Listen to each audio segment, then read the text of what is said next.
የቄብ ዶሮዎችን ለመግዛት መጀመሪያ ወደ ፋርም ስትገቡ ዶሮዎቹ እነዚህ ከሆኑ ልክ ከዶሮዎቹ 3 ሜትር ገደማ ላይ ትቆማላችሁ። ልክ እንደዚህ ማለት ነው። እዚህ ጋር ቆማችሁ ብዙ የሚታዩ ጉዳዮች አሉ። ያ ማለት እንዳትጭበረበሩም እንዳትሸወዱም ጭምር የሚያደርጓችሁ ማለት ነው። ቄብ ዶሮዎችን የትኛውን ቦታ ብትሄዱ የ2 ወርም የ3 ወርም ስትገዙ ማድረግ ያለባችሁ ነገር ነው ዛሬ የምነግራችሁ። በተለይ በዋናነት ደግሞ ለጉብኝት ትሄዳላችሁ። ይሄ ከኛም ድርጅት ተሞክሮ ጋር ነው የምነግራችሁ።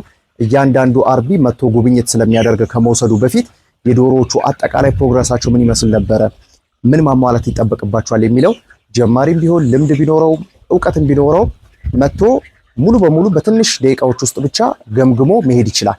ዛሬ ልንገዛቸው የሚገቡና ልንገዛቸው የማይገቡ አይነት የቄብ አይነቶችን አሳያቸዋለሁ። የመጀመሪያው ግን ለማየት ለምሳሌ በጉብኝት ወቅት ሊሆን ይችላል፣ ወይም ደግሞ ምናልባት እንደሌሎቹም አይነት ትንንሽ ፋርሞች ቀጥታ ግዢ ለመፈጸም ሊሆን ይችላል እየሄዳችሁ ያላችሁት። ስለዚህ ከዶሮዎቹ 3 ሜትር ገደማ ራቅ ብላችሁ ትቆማላችሁ። ከጀርባዬ ስፔስ ስለሌለ ነው ብዙ። ራቅ ብላችሁ ትቆሙና አንደኛ መታየት ያለበት ጉዳይ ምንድነው? ወጥነታቸው ወይም ደግሞ የዩኒፎርሚቲ ጉዳይ ነው። እንግዲህ ካሉት እዚህ ጋር ለምሳሌ እነዚህ ሁሉም የተከፈለባቸው ናቸው፣ ጊዜን የሚጠባበቁ ናቸው። ዲቤክ አድርገን ወይም ደግሞ መንቆራቸው ተቆርጦ ትሪት አድርገን ለደንበኛችን እናስረክባለን። እነዚሁ ዶሮዎች ላይ ምሳሌ ብሰጣችሁ ግን እዚሁ ጋር ቆማችሁ መመልከት ከሚኖርባችሁ ነገሮች ውስጥ ወጥነታቸው ነው። ለምሳሌ እናንተም በቪዲዮ እንደምትመለከቱት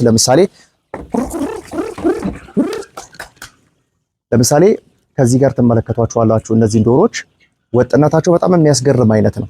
ከነዚህ ውስጥ ምናልባት ጥርጣሬ ሊገጥማችሁ ይችላል።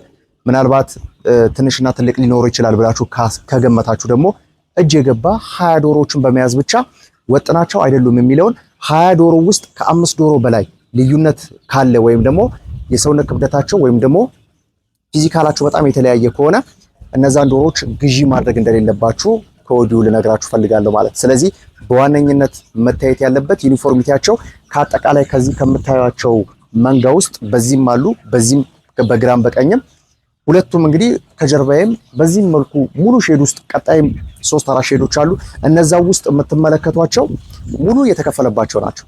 ነገር ግን እነዚህ በጣም ሬዲና ሰሌክት ተደርገው ወይም ደግሞ በዩኒፎርሚቲያቸው ልክ እኛ እንደምናስተምረው ሰልጣኞቻችን ከኛ መጥተው ሲገዙ ልክ ባስተማረነው መልኩ ለመናገር የቀረቡ ዶሮዎች ናቸው ማለት ነው። ስለዚህ ስትመለከቷቸው ምናልባት ከነዚህ ውስጥ 3-4 ፍሬ ገደማ አንደርዌት ሊኖር ይችላል ወይም ደግሞ ይሄ ጄኔቲካሊ ችግር ያለባቸው ወይ የጄኔቲክ ችግር ያለባቸው አይነት ዶሮዎች ይኖራሉ። የዘር ደካማ የምንላቸው አይነት ዶሮዎች ማለት ነው። ከነሱ በስተቀር ግን ወጥነታቸው እጅግ በጣም የሚያምሩ አይነት ዶሮዎች ናቸው። በዚህም ብትመለከቱ አሁን እረፍት ላይ ናቸው። ይሄ ፒኪንግ እያደረጉ ነው ወይም ይሄ የመጫራ አይነት ባህሪያቸው ነው። በልተው ጠጥተው አሁን እረፍት እያደረጉ ያሉበት ሰዓት ስለሆነ ነው። ጠዋትም ከሰዓትም ብትመለከቷቸው እነዚህ ዶሮዎች ወጥነታቸው በጣም የሚያስገርም ነው። እናንተም ልክ ለመግዛት ስትሄዱ የመጀመሪያ ቅድሚያ ሊሰጠው የሚገባው ጉዳይ የዶሮቻችን ወጥነት ነው። በሁለተኛ ደረጃ መመልከት የሚኖርባቸው ጉዳይ ምንድነው? በዚህ በዶሮ እርባታ ላይ ዋጋ ከሚያስከፍሉ ነገሮች ውስጥ የጤንነት ጉዳይ ነው። የጤንነት ጉዳይ ምናልባትም አርቢው እርባታው ውስጥ ገብታችሁ ከምትመለከቷቸው ወይም ማየት ካሉባችሁ ነገሮች ውስጥ የሚጠቀሰው የላባዎቻቸውን ንጽህና እንዲሁም ደግሞ የፊንጢጣዎቻቸውን ንጽህና ማየት ያስፈልጋል። ያ ማለት ለምሳሌ በጣም ሻይን ማድረግ ይኖርበታል። እንዲሁም ደግሞ ላባዎቻቸው ሊሰበሰብም ይገባል። ለምሳሌ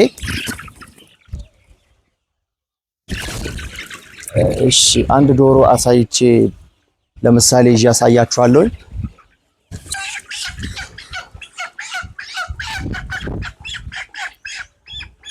ለምሳሌ እቺን ዶሮ ብትመለከቷት ላባዋ እንደምትመለከቱ ተመልከቱ።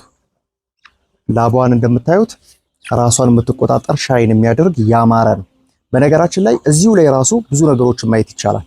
ለምሳሌ የላባ መነቃቀል አለ ወይም ደግሞ ያልተሟላ ወይም ደግሞ ቆዳዋ አልተሸፈነም ብለን ካሰብን የመነካከስ ነገር ከዚህ ቀደም ተፈጥሮ እንደነበረ ግምት መውሰድ ይቻላል።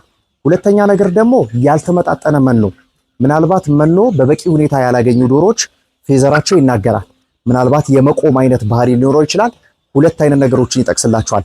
አንደኛ በቂ ኒውትረንት አግኝተው አለማደጋቸው፣ ሁለተኛ ነገር መነካከስ መኖሩ፣ ሶስተኛ ነገር ደግሞ በረሃብ መጎዳታቸውን ምናይበት ወይም ደግሞ ምንገምትበት ይሆናል ማለት። ስለዚህ ዶሮቻችንን ያሉትን ዶሮች እንደዚሁ ስትመለከቷቸው እጅግ በጣም ያማረ ላባ፣ ፊንጢጣዎቻቸው አካባቢ ደረቅ፣ የተወሰነ ግን ልስላሴ ያለው ወይም ደግሞ የተወሰነ ፈሳሽ የሚለቀቅበት ወዝ ያለው ማለት ነው። እንደዚያ ቢሆን በጣም የተሻለ ነው። ስለዚህ ቄብ ዶሮቻችን ስንገዛ በመጀመሪያ ደረጃ ቆመን መመልከት የሚኖርብን ወጥነታቸውን ነው። ልታደርጉ የምትችሉት እርባታ ላይ ገብታችሁ ልክ እንደዚህ መመልከት ነው። ስትመለከቷቸው ገባ ወጣ ነገር ካለ ፕሮዳክቲቪቲ ላይ በጣም ችግር ይፈጥርባቸዋል።